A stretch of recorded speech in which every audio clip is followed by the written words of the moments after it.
రాష్ట్ర ప్రజలకి గుర్తు చేస్తూ ఉన్నాం. కానీ ఆ తర్వాత వాళ్ళు చేసింది ఏంటి, ఎంత దగా చేశారో, ఎంత మోసం చేశారో ఇప్పుడు ఒకసారి మీకు వివరిస్తాను. విన్న తర్వాత ఇవన్నీ జగన్మోహన్ రెడ్డి బులుగు ఛానల్స్ వాళ్ళు కూడా చూస్తూ ఉంటారు. దీనికి వాళ్ళు ఏం జవాబు చెప్తారో కూడా చూద్దాం. ఆనాడు జగన్మోహన్ రెడ్డి, భారతీరెడ్డి ఇంటింటికి వెళ్ళి ఇచ్చినటువంటి హామీ ప్రకారం ప్రతి ఒక్క బిడ్డకి ఎంతమంది ఉంటే అంతమందికి ఇస్తామని చెప్పారు కదా. ఆ హామీ ప్రకారం వాళ్ళు ఎంత ఇవ్వాలి? ఇవాళ రాష్ట్ర ప్రభుత్వం తీసినటువంటి లెక్కల ప్రకారం ఇవాళ అర్హులైనటువంటి విద్యార్థులు దాదాపుగా 67,27,164 67,27,164 అర్హులైనటువంటి విద్యార్థులు. సో ఆనాడు జగన్ రెడ్డి, భారతిరెడ్డి ఇచ్చిన హామీ ప్రకారం సంవత్సరానికి 15,000 చొప్పున 10,000 కోట్ల రూపాయలు 10,000 కోట్ల రూపాయలు జగన్మోహన్ రెడ్డి తల్లుల ఖాతాల్లో వేయాలి. కానీ వాస్తవానికి జగన్మోహన్ రెడ్డి తల్లుల ఖాతాల్లో వేసిందంతా కేవలం సంవత్సరానికి 10,000 కోట్లు, 5 సంవత్సరాలకి లెక్కేస్తే 50,000 కోట్లు.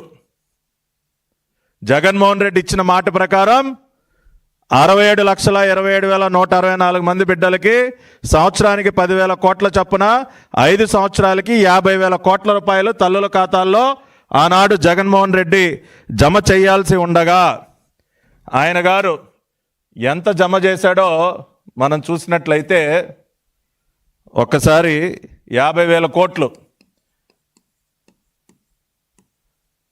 జగన్మోహన్ రెడ్డి గారు జమ చేయాల్సింది. కానీ ఆయన జమ చేసింది ఎంత?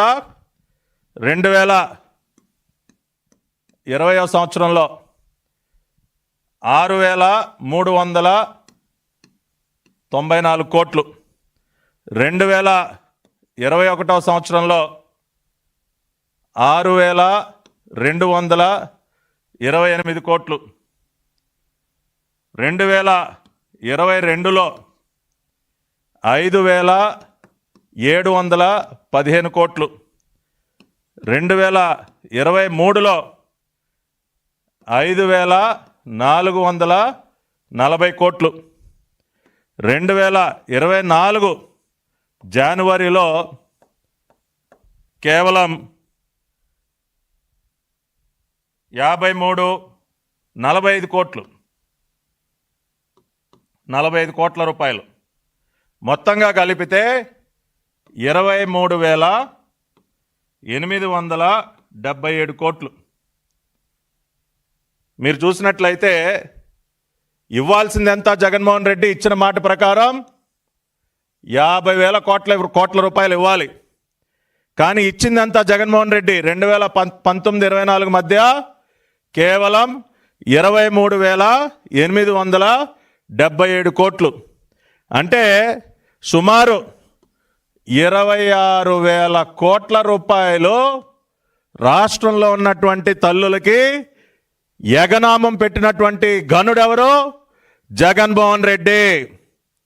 ఏమయ్యా జగన్ రెడ్డి, ఈ లెక్క కరెక్టే కదా? నువ్వు నీ భార్య ఆ రోజున ఇంటింటికి వెళ్ళి ఎంతమంది బిడ్డలు ఉంటే అంతమందికి ఇస్తావమ్మా, ఒకళ్ళుంటే 15,000, ఇద్దరుంటే 30,000, ముగ్గురుంటే 45,000 అని చెప్పారు కదా. మరి మీరు చెప్పిన మాట ప్రకారం సంవత్సరానికి 10,000 కోట్ల రూపాయలు ఈ 67 లక్షల మంది బిడ్డలకు ఇవ్వాలి కదా. 5 సంవత్సరాలకి 50,000 కోట్ల రూపాయలు ఇవ్వాలి కదా. కానీ మీరు ఇచ్చింది ఎంతమ్మా? ఇచ్చింది ఎంత జగన్ రెడ్డి? 23,877 కోట్లు ఇచ్చి చేతులు దులుపుకొని 26,000 కోట్ల రూపాయలకి రాష్ట్రంలో ఉన్నటువంటి తల్లులందరినీ కూడా మోసం చేసి ఇవాళ నిస్సిగ్గుగా మీరు మాట్లాడతారా? కొద్దిగా సిగ్గుండాలి కదా. రాష్ట్రంలో ఉన్నటువంటి తల్లుల్ని 26,000 కోట్ల రూపాయలకి ముంచి ఇవాళ నిస్సిగ్గుగా మీరు మాట్లాడుతూ ఉన్నారు. పోనీ ఆ ఇచ్చింది కూడా చూడండి. ప్రతి సంవత్సరం కూడా తగ్గించుకుంటూ పోవటం అంతా కటింగే కదా. మనోడు పెద్ద కోతల కటింగ్ మాస్టర్ కదా. మీరు చూస్తే కనుక మొదటి సంవత్సరం 6,349 కోట్లు ఇస్తే అది కాస్త రెండో సంవత్సరానికి వచ్చేసరికి 6,228 కోట్లకు పడిపోయింది. అంటే 121 కోట్లు కటింగు.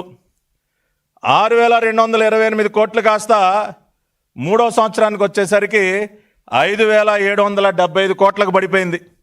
అంటే ఇక్కడ మళ్ళీ ఇంకొక 513 కోట్లు మళ్ళీ కటింగు. 5,775 కోట్లు నాలుగో విడతకు వచ్చేసరికి 5,540 కోట్లకి 5,540 కోట్లకి పడిపోయింది. అంటే మళ్ళీ ఇంకొక 175 కోట్లు కటింగు.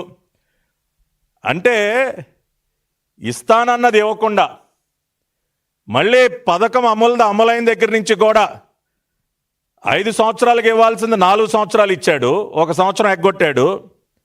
మళ్ళీ దానిలో కూడా ఏ రకంగా కోతలు పెట్టుకుంటూ వచ్చాడో చూడండి. మొదటి సంవత్సరం 6,349 కోట్లు, రెండో సంవత్సరం 121 కోట్లు కటింగ్ 6,228 కోట్లు చేశాడు.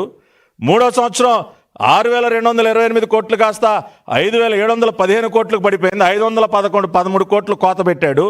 మళ్ళీ నాలుగో విడతకు వచ్చేసరికి మళ్ళీ ఇంకొక 175 కోట్లు కటింగ్ పెట్టి 5,540 కోట్లు ఇచ్చాడు. ఈ రకంగా కోతలు పెట్టుకుంటూ నువ్వు ఇచ్చింది కేవలం 23,877 కోట్లు. రాష్ట్ర ప్రజలందరూ కూడా దయచేసి జగన్మోహన్ రెడ్డి గారు చేసిందేంటో, ఎన్ని వేల కోట్ల రూపాయలకి రాష్ట్రంలో ఉన్నటువంటి తల్లుల్ని ముంచాడో ఒకసారి అర్థం చేసుకోవాలి. అంతేకాకుండా ఈయన గారు రెండో